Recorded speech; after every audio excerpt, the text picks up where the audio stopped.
Hello friends, मैं हूँ सी शीतलराव चौहान और आप देख रहे हैं हमारे यूट्यूब चैनल सी ए चौहान जी। जैसा कि मैंने कहा था कि मैं केस फ्लो लेके आऊंगी जिसके माध्यम से मैं आपको बता पाऊँ कि क्या क्या ट्रांजैक्शन करने से आपके पास इनकम टैक्स का नोटिस आ सकता है और अगर हमारे पास प्रॉपर प्रूफ हो तो हम लोग उससे बच भी कैसे सकते हैं। ओके, तो चलिए हम लोग इसको स्टार्ट करते हैं। सबसे पहले मैं आपको बता दूं कि जैसे कि हम लोग मैंने एक आर्टिकल लिखा है केस लो के ऊपर। आप देख देख सकते होगे कि ये एक पेज में मैंने इसको एंड कर दिया, लेकिन ये एक पेज का था नहीं।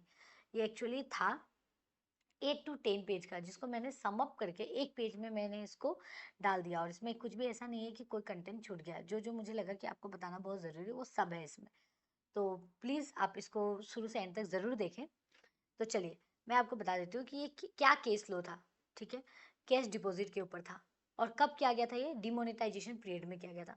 तो एक Abhishek Anand Kumar Jain versus deputy commissioner of income tax. Okay, तो इसमें क्या हुआ था, एक अभिषेक आनंद कुमार जैन जो है वो डिमोनेटाइजेशन पीरियड जैसे जो है 9 नवंबर टू 30 दिसंबर 2016, इस पीरियड में इसने क्या किया था, कैश डिपॉजिट किया था। कितना? 20,50,000 रुपया। ठीक है, तो डिपार्टमेंट ने बोला कि तुम आपने जो ये 20,50,000 जो डिपॉजिट किया है ये फ्रॉड मनी है सेक्शन 69A के अंदर। और इसके ऊपर 60% टैक्स प्लस 25% पेनल्टी और भी कुछ कुछ लगा के, मतलब मान लो अगर 20 लाख का है तो सब कुछ लगा होगा कि उसके पास 30 लाख तक का डिमांड घर चला गया होगा। ठीक है, तो उसके पास डिमांड भेज दिया कि आपने ये फ्रॉड मनी आप ये कमाए हैं, तो आपके ऊपर पेनल्टी और जो भी 115 BBE का सेक्शन लग गया। Okay, done. तब एसएससी ने वहाँ पे सबमिशन दिया अपना कि देखिए सर, मेरा जो कैश डिपॉजिट किया गया था वो तो मेरा ओपनिंग बैलेंस है, मेरा बैलेंस शीट में दिख रहा था। मीन्स मान लीजिए बैलेंस शीट में मेरा 14 लाख रुपया ऑलरेडी था, तो उसको ही मैंने इस बार डिपॉजिट किया। फिर मैंने विड्रॉ भी किया है। आप मान लीजिए आपने क्या किया, 1 तारीख को आपने कैश विड्रॉ कर लिया 10 लाख रुपया और आपने डिपॉजिट कर लिया 5 तारीख को वही 10 लाख रुपया, तो थोड़ी ना हो जाएगा कि ये 10 लाख रुपया आपका इनकम है। आप ये भी तो देखो, इससे पहले आपने विड्रॉ किया है आपका बैंक से। तो ये बोला उसने। फिर उसने बोला कि मेरा देखिए एग्रीकल्चर इनकम था, मैंने पहले भी अपना एग्रीकल्चर इनकम दिखाया था। नोटिस आया 17-18 में, मैंने 16-17 में एग्रीकल्चर इनकम दिखाया और आपने प्रॉपर उसको एक्सेप्ट किया है। ठीक है, एक्सेप्टेड द रिटर्न।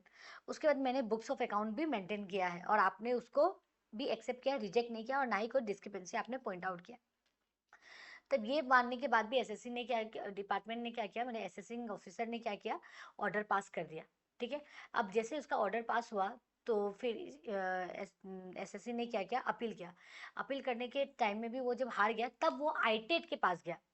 मैं आपको एक बार हायरार्की समझा देती हूँ। पहले क्या होता है, मेरे पास नोटिस आएगा। ठीक है, एओ ने मुझे नोटिस दिया। फिर मैं क्या करूँगी, इसमें लड़ूंगी। अगर मैं जीत गई तो यहीं पे केस खत्म। अगर मैं नहीं जीती तो मैं जाऊँगी सीआईटी अपील। अगर मैं यहाँ पे भी नहीं जीती तो फिर मैं जाऊँगी आईटेट। फिर यहाँ पे भी मैं नहीं जीती तो हाई कोर्ट। फिर यहाँ पे भी नहीं तो सुप्रीम कोर्ट। तो मैं यहाँ पे हार गई, मैं यहाँ पे हार गई, अब मैं यहाँ पे गई। ठीक है, ट्रिब्यूनल के पास गए, tribunal ITAT Surat. Okay, done. और अभी आईटेट में 2 बेंच होता है, अकाउंटिंग, ठीक है, और एक जुडिशियल। ओके, तो अभी क्या हो गया, मैं यहाँ पे हार गई, यहाँ पे हार गई, फिर मैंने आईटेट के पास गया। तो मैं जब आईटेट के पास गई तो मैंने आईटेट को, जब मैंने अपना केस को फिर बताया तो आईटेट ने क्या बोला कि देखो एओ, तुमने क्या किया था, इसका बुक्स ऑफ अकाउंट को तुमने तो रिजेक्ट नहीं किया था। ठीक है, फिर तुमने एक्सप्लेनेशन जो जो उसको चाहिए था उस केस के अगेंस्ट में कि 20,50,000 जो वो कहाँ से डिपॉजिट है उसके बारे में, तो उसने सारा दे दिया, डॉक्यूमेंट दे दिया, supported by earlier assessment, reasonable, सब कुछ बता दिया। मीन्स उसने बताया कि एग्रीकल्चर इनकम था लास्ट लास्ट ईयर में मेरा, उसको भी आपने एक्सेप्ट किया था। ठीक है, फिर मैंने विड्रॉ किया, फिर वही पैसा मैंने डिपॉजिट किया, फिर मेरे पास ओपनिंग बैलेंस था और मैंने proper books of account maintain किया है। तो ये सब जब ट्रिब्यूनल ने देखा, ठीक है, आईटेट ने देखा, तो उसने कहा कि तुम बस एओ, आप बस एक एजम्पशन से, ठीक है, एक प्रिजम्पशन ले लिया कि इसका ये फ्रॉड मनी है और आपने ऑर्डर पास कर दिया, ये गलत है। और आईटेट ने किसका केस रेफरेंस लिया? ओम प्रकाश के जैन एंड ओट्स।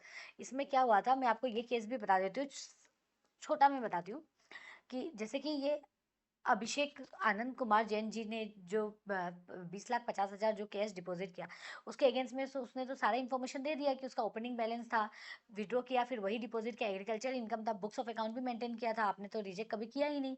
तो अभी आप कैसे ऐसे बोल सकते हो कि ये मेरा फ्रॉड मनी है? आईटेट ने भी एक्सेप्ट किया और आईटेट ने बोला कि ये जो है ओम प्रकाश के जैन एंड ओर्स, इसका भी जो केस हुआ था, इसमें क्या हुआ था, इसके वहाँ पे सर्च किया गया था। सर्च करने के वक्त कुछ कुछ डॉक्यूमेंट मांगा गया था।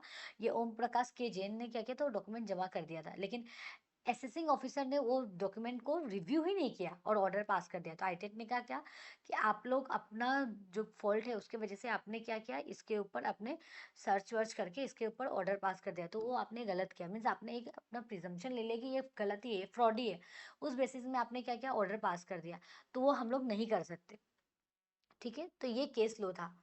तो इसमें हम लोगों को क्या सीखना चाहिए, पहले तो ये सीखना चाहिए कि हम लोगों को proper books of account her bar maintain करना चाहिए, ताकि फ्यूचर में आपका अकाउंटेबल हो, आपका पास कितना कैश इस बार में है, आप नेक्स्ट ईयर कितना आपका पास कैश है, क्या फिक्स एसेट्स है, ये सब हो गया। दूसरा, आपका जो डिपार्टमेंट है वो बुक्स ऑफ अकाउंट अगर आपका एक्सेप्ट कर लिया है, मीन्स आपका मान लीजिए अपने असेसमेंट सेक्शन 17 में आपने रिटर्न फाइल किया था और उसके बाद आपके पास नोटिस नहीं आया है सेक्शन 17, इसका मतलब क्या, डिपार्टमेंट ने एक्सेप्ट किया है, प्रोसीड कर दिया है रिटर्न को। ठीक है, फिर इसने क्या किया, सस्पिशियस मीन्स एक अपना एजम्पशन से आप ऑर्डर को पास नहीं कर सकते, ये असेसिंग ऑफिसर के लिए है। ठीक है, तो कंक्लूजन क्या है, ये केस हम लोगों को एक्चुअली बताता है कि हम लोगों को बुक्स ऑफ अकाउंट को प्रॉपर मेंटेन करना चाहिए, और कभी भी कुछ ऐसा केस हो तो हमें तुरंत सीए से मिलना चाहिए, ताकि हम लोग सीए को बता पाए कि क्या क्या प्रॉब्लम है और उन लोग हम लोगों को अच्छा से गाइड कर सके।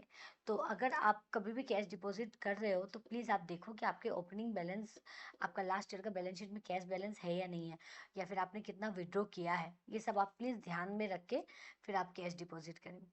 अगर आपको ये वीडियो अच्छा लगा हो तो प्लीज़ हमारे चैनल को लाइक कीजिए, शेयर कीजिए, सब्सक्राइब कीजिए, और से और ज़्यादा शेयर कीजिए, ताकि सबको पता चल सके कि ये जो केस लॉ है वो उनके लाइफ से अगर लिंक है तो वो कैसे इस सिचुएशंस के से बाहर आ सके। धन्यवाद।